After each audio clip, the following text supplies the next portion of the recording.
Les refus s'enchaînent sur le marché de Pontlieu. François Fèvre, candidat du Rassemblement national, tente de convaincre ses habitants, traditionnellement marqués à gauche. On va tout faire avec ça pour qu'il n'y ait plus les compromis sur l'extrême gauche. Dans les villes rurales, on a un accueil qui est vraiment excellent.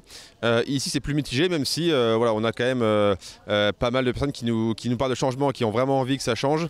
La deuxième circonscription de la Sarthe est la seule du département à ne pas avoir placé le RN en tête le 30 juin dernier.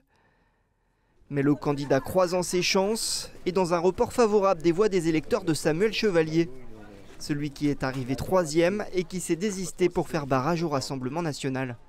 Je pense qu'il y a beaucoup d'électeurs qui ont voté pour M. Chevalier qui, pour eux, incarnaient une forme de sérieux, vont plus se retrouver chez nous que dans le chaos qu'a mis le Nouveau Front Populaire à l'Assemblée nationale, et qui sont donc les alliés de Mme Caramanli. Dans le même temps, à Conéré, à 25 km du Mans. Non, je sais pas. Très bien. Encore et toujours des refus.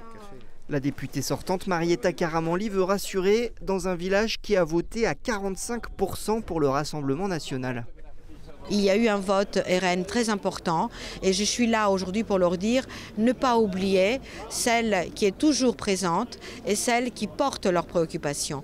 Ne pas se tromper dans leur vote et qui est finalement un vote de réaction, de colère.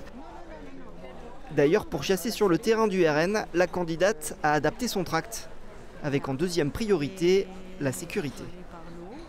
Pour leur dire qu'à l'Assemblée, comme sur le terrain, je suis celle qui porte des réponses et des propositions et qui cherche l'adhésion du plus grand nombre.